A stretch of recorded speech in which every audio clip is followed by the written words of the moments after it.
Hai, jika tikus tumbuh seukuran domba, orang yang takut dengan hewan pengerat ini tidak akan berani keluar rumah. Bahkan, bukan hanya yang takut, tapi semua orang akan merasa begitu. Di kota besar, hampir semua tikus hidup di selokan. Setelah bertambah besar, ruang di pipa gelap yang lembab tidak akan cukup bagi tikus.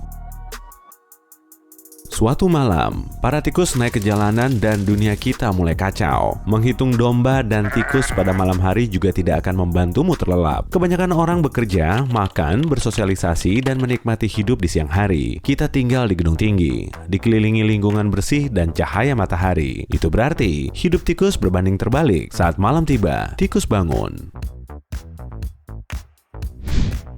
Mereka tinggal di bawah kita, selokan, jaringan pipa, kereta bawah tanah, stasiun terbengkalai. Tempat-tempat ini dipenuhi hewan pengerat di semua kota besar. Mereka bisa menahan napas di bawah air sampai beberapa menit, dan bulu-bulu halus memungkinkan mereka berenang cepat menyusuri pipa. Dalam banyak kasus, tikus bahkan bisa merayap melalui pipa gedung bertingkat dan rumah pribadi untuk keluar lewat toilet. Terkadang, ini terjadi saat ada orang sedang buang air. Hewan cepat dan bergigi tajam ini tidak hanya hidup di pipa besar, tapi juga di pipa kecil yang sempit. Tapi sekarang, ukuran mereka membesar. Pipa kecil ini tidak muat lagi dan meledak, menumpahkan tikus ke permukaan jalan. Sementara pipa yang besar tak bisa menahan dan pecah akibat beban ribuan tikus besar yang tiba-tiba muncul. Sistem pasokan air kota yang kompleks rusak dalam beberapa menit. Dasar tikus. Di banyak rumah, tikus tidak keluar lewat lubang toilet. Mereka merobohkan ubin di kamar mandi dan menghancurkan sistem air seutuhnya. Bayangkan kamu mendengar suara keras dari kamar mandi, masuk untuk melihat apa yang terjadi, dan disambut lubang besar di kamar mandimu. Kamu mematung, dua mata berkilau menatapmu dari kegelapan. Lalu, monster seukuran domba lari ke ruangan lain. Kamu memanjat keluar rumah lewat jendela, berteriak minta tolong, tapi justru melihat kota penuh kekacauan. Pipa patah dan meledak di jalanan kota. Air kotor mengalir keluar dari lubang got. Semuanya bau sekali. Jutaan orang kehilangan akses air di rumah mereka. Skala bencana diperkirakan mencapai triliunan rupiah. Orang-orang lari dari kota dan kemacetan panjang terjadi di jalanan. Keadaan di sini kacau, tapi di bawah tanah lebih kacau. Seluruh sistem saluran pembuangan tergenang. Limbah serta air dingin dan panas mengalir dari pipa yang rusak. Di bawah sini tidak aman. Di atas, tanah bergetar, tapi bukan karena gempa bumi. Hewan pengerat besar berlarian keluar lubang got tanpa henti. Jika kamu menerbangkan helikopter di atas kota saat ini, jalanan akan seperti dibanjiri air kotor. Tapi jika dilihat lebih dekat, kamu akan sadar itu sama sekali bukan air, melainkan lautan tikus.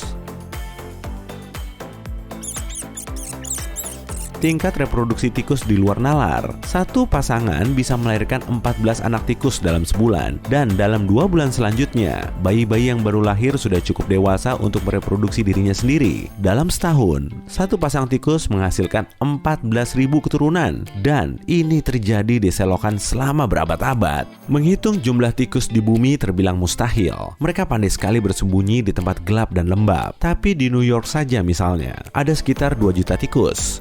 Sekarang, bayangkan 2 juta tikus ini menjadi sebesar domba dan keluar dari selokan. Suara cicitan tikus biasa saja sudah nyaring. Apalagi suara monster ini, yang pastinya membuatmu wajib memakai penyumbat telinga. Kamu bisa mendengar suara mengerikan ini bahkan dari atap gedung pencakar langit. Kabar buruk berikutnya, kamu tidak bisa bersembunyi dari mereka. Tikus adalah pemanjat yang andal, baik itu di pohon, tiang telepon, maupun pipa saluran pembuangan yang licin.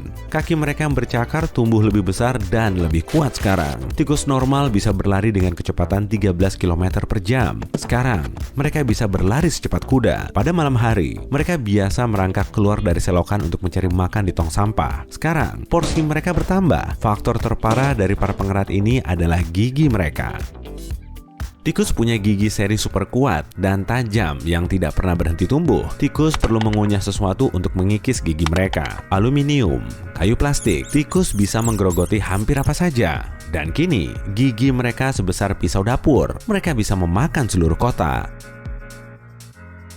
Mereka mengikis gigi di pohon dan menghancurkan taman, membuat lubang di mobil, dan memecahkan hidran air. Pagar dan pintu bukanlah halangan bagi mereka. Tikus berlari ke restoran, perumahan, menyelinap lewat jendela, dan memorak-porandakan dapur dan supermarket.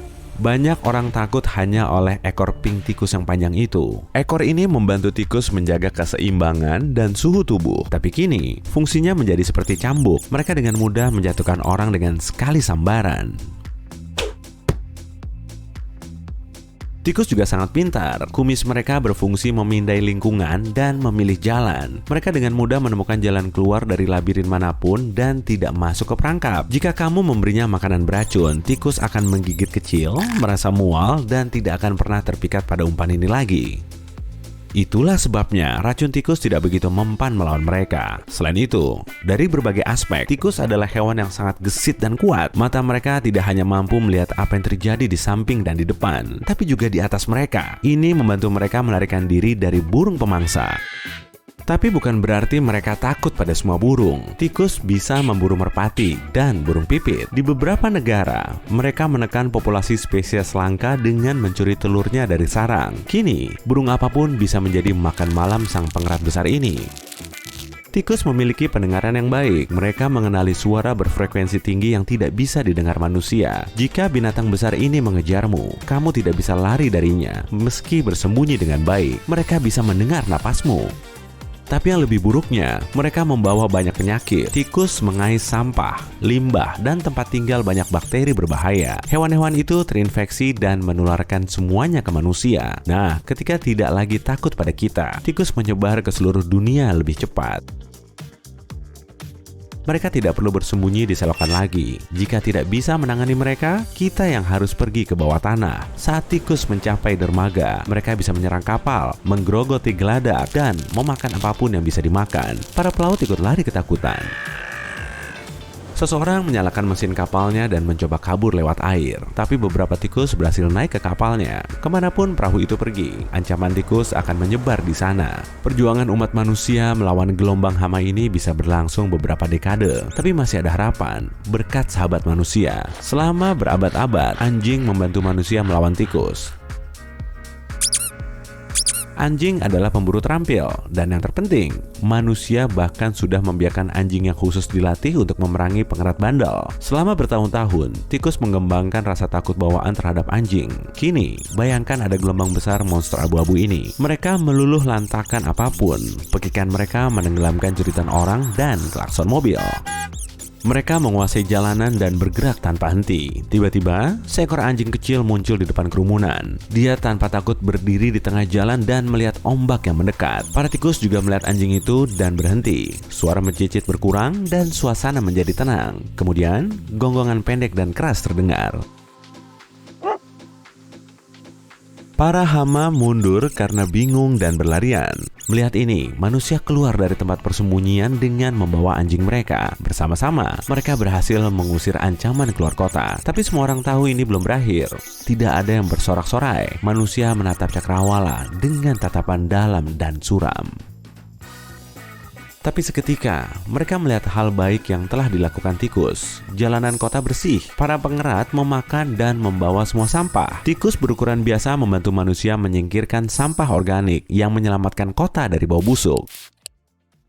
Karena ukurannya sekarang, mereka membersihkan sebagian besar tempat pembuangan sampah dan tong sampah. Tapi manusia tahu, tikus akan kembali. Bukan karena kelaparan atau mencoba merebut kota lagi. Sampah akan menumpuk di dalam dan sekitar kota. Dan di mana ada sampah, pasti ada tikus. Dasar tikus.